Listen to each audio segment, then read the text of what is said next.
Assalamualaikum. This is Muhammad Danish. 172 marks in NMDCAT Education Testing and Evaluation Agency, which was established in 1998. Means 1 minute for each MCQs. 19 में ऐसे MCQs आए जो book line है 100। अगर कोई MCQs आपको नहीं आता, इसका मतलब ये नहीं है कि आपने पढ़ा नहीं है, कि उस बुक आपका टेस्ट नहीं है। ठीक है, 2019 में कहते तो MCQs जो है ना वहाँ से ही आते हैं। ठीक, आपका मेरिट जो है ना वो 2-3 MCQs के ऊपर नीचे हो जाता है। आई पर्सनली प्रेफर दैट कि आपने यह नहीं करना कि जो आपको आता है वो कर लो, जो जिस पे आपने थोड़ा सा सोचना है या थोड़ी सी कैलकुलेशन करनी है तो वो छोड़ दो, फिर नेक्स्ट में कर। सो कि ये नहीं होना चाहिए। आप यह करें कि पैटर्न। अस्सलाम वालेकुम, this is Mohammad Danish from doctor स्टेटो। I am basically from FATA KPK and I am student of third year MBBS here in Sheikh Zayed Medical College, Lahore. I have done my FSc from Islamia College, Peshawar, and I got 148 marks in ETA 2019. And unfortunately, I couldn't get into a medical college, and then I repeated and appeared in 2020 NMDCAT, which was happening all over the country for the first time in the history, and I got 172 marks in NMDCAT 2020, and I got selected in Sedu Medical College, Swat.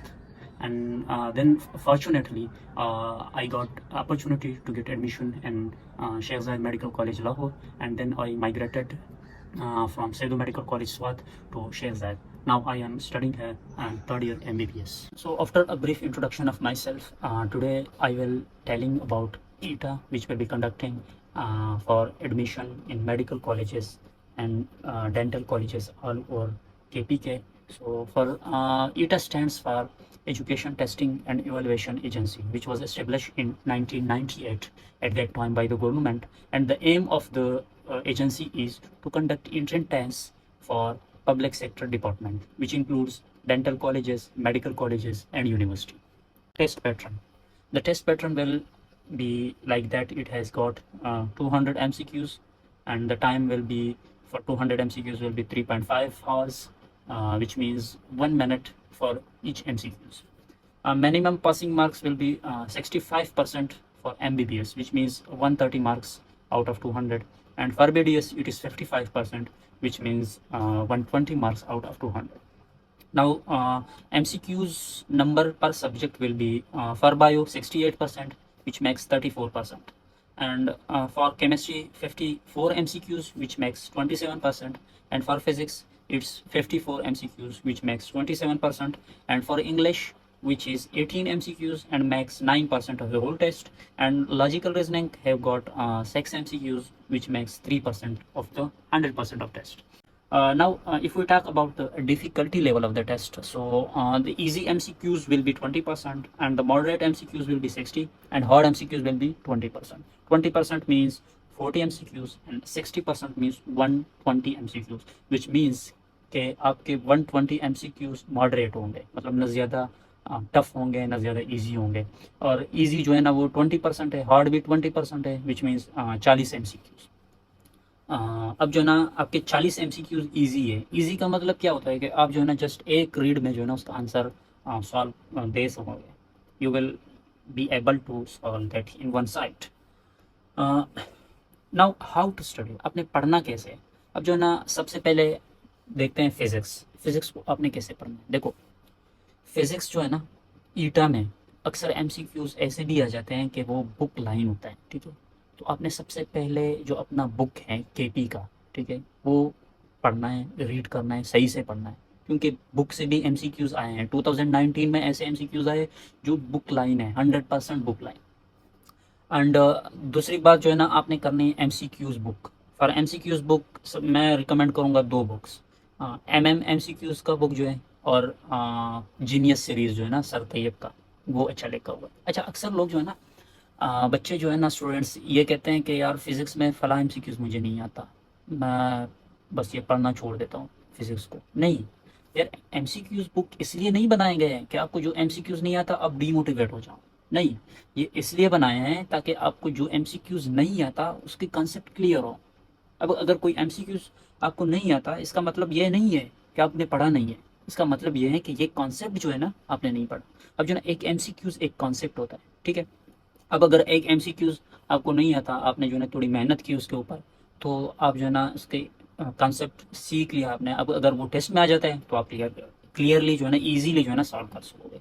तो I- एक एक दफ़ा बेर बताता हूँ, ये MCQs book इसलिए नहीं बनाए गए कि ये आपको टेस्ट करें, आपको इवलुएट करें कि आपको आता है कि नहीं आता। नहीं, ये इसलिए बनाए हैं कि आप एक एमसीक्यूज जो है ना उसके कॉन्सेप्ट को सीखें, ताकि अगर टेस्ट में आए जो इवलुएशन के लिए आपका बुक जो है ना आपका टेस्ट नहीं है, एमसीक्यूज बुक आपका टेस्ट नहीं है, ठीक है। It is just for learning, so learn from it, don't be demotivated. Okay, अगर कोई एमसीक्यूज आपको नहीं आता। नाउ फॉर केमिस्ट्री वही सेम मैं कहूँगा कि बुक जो है ना उस वो मस्ट है, बुक रीड करो, सही से रीड करो। एंड अगर आपने एमसीक्यूज करना है, ठीक है, तो एमसीक्यूज में सर यूसुफ जान का जो बुक है वो मुझे पर्सनली जो है ना बहुत पसंद आया था, वो मैंने देखा था। तो वो अच्छी बुक है, वो पढ़ना आप ज़रूर। उसके एमसीक्यूज जो है ना और उसके जो आंसर्स है एट द एंड उसने आंसर भी दिए हुए हैं, लेकिन आपने ये करना कि पहले एमसीक्यू सॉल्व करना है, ऐसे नहीं करना कि आंसर आप जो है ना पहले देख लेते हो, एमसीक्यूज का फ़ायदा नहीं होना।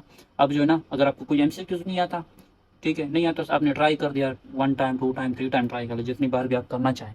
अगर फिर भी नहीं हुआ तो आप जो है ना उसका आंसर देख ले, नया कंसेप्ट आप सीख लेंगे, ठीक है, डीमोटिवेट नहीं होना।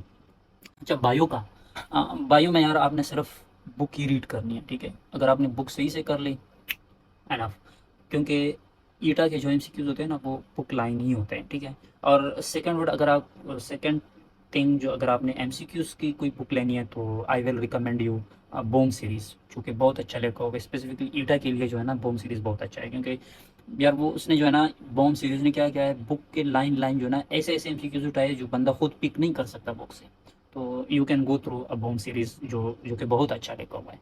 और इंग्लिश के लिए I will recommend you lectures of Naseer Abbas sir. I think उसका यूट्यूब चैनल पे अवेलेबल है, नसीर अब्बास का, मैं लिंक नीचे डालूंगा। तो नसीर अब्बास के लेक्चर्स देखो, क्योंकि मैंने जो है ना 2019 में किए थे, तो एमसीक्यूज जो है ना वहाँ से ही आते हैं, ठीक है, यूटा में। तो you can go through this. अगर आपने जो है ना फिजिकल क्लासेस लेनी है उसके साथ, तो आई थिंक सो वो quality coaching academy Peshawar QC है जो ना, वहाँ पे पढ़ा रहे हैं।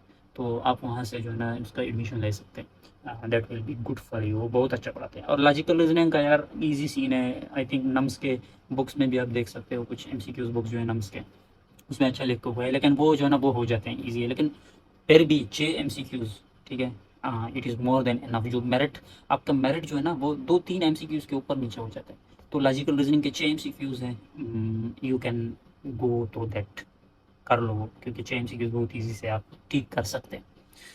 अच्छा, टाइम मैनेजमेंट का वहाँ पे टेस्ट में जो है ना आपने देखो, आपके पास होंगे 3.5 hours which makes 210 minutes, 210 minute है आपके साथ, 210 मिनट और 200 एमसीक्यूज, ठीक है। अच्छा, एमसीक्यूज में बाज़ एमसीक्यूज ऐसे भी होते हैं कि आप जो है ना लेस देन 1 मिनट 30 सेकंड में सॉल्व करते हो, तो आपका जो 30 सेकंड का टाइम है वो दूसरे एमसीक्यूज में जो है ना शिफ्ट हो जाता है, ठीक है। तो वो उसमें करना है। अच्छा, अगर MCQs, I personally prefer that कि आपने यह नहीं करना कि जो आपको आता है वो कर लो, जो जिस पे आपने थोड़ा सा सोचना है या थोड़ी सी कैलकुलेशन करनी है तो वो छोड़ दो, फिर नेक्स्ट में कर लो, नहीं। क्योंकि इसमें जो है ना ये होता है कि अगर आप छोड़ देते हो तो उसको ढूंढ ढूंढ के ना मार्क भी कर लेते हो ना, फिर उसको ढूंढ ढूंढने में तकरीबन आपके 5 मिनट तो लग जाते हैं, ठीक है, 200 एमसीक्यू से। अब जो है ना 5 मिनट आप मतलब 5 एमसीक्यूज का टाइम जो है ना आपने वेस्ट कर दिया। तो आई थिंक सो कि ये नहीं होना चाहिए। आप ये करें कि पैटर्न वाइज जाएं, ठीक है। फर्स्ट एमसीक्यूज आता है कर लिया, सेकंड आता है कर लिया, थर्ड जो है ना थोड़ी सी मुश्किल है, आपने पढ़ लिया पढ़ लिया पढ़ लिया, नहीं आ रहा, छोड़ दिया, ठीक है। आपने 30 सेकंड इस पे ज़ाया किए, ज़ाया नहीं किए, लेकिन थोड़ा सा कंसेप्ट आ गया उसमें से। अच्छा, आप नेक्स्ट पे जाते हो, फोर्थ कर रहे हो, वो कर लिया, फिफ्थ कर लिया, सिक्स कर लिया, सेवन्थ कर लिया, 10th कर लिया, अब 11th नहीं आता, मतलब थोड़ा सा कंफ्यूजिंग है तो उसको छोड़ दें, ठीक है। मतलब कोशिश करें, यह ना करें कि जो आता है वो आपने कर लिया और जो जिसमें थोड़ी भी कंफ्यूजन है वो आप छोड़ दें, नहीं, उसको छोड़ना नहीं, वो साथ साथ कर ले।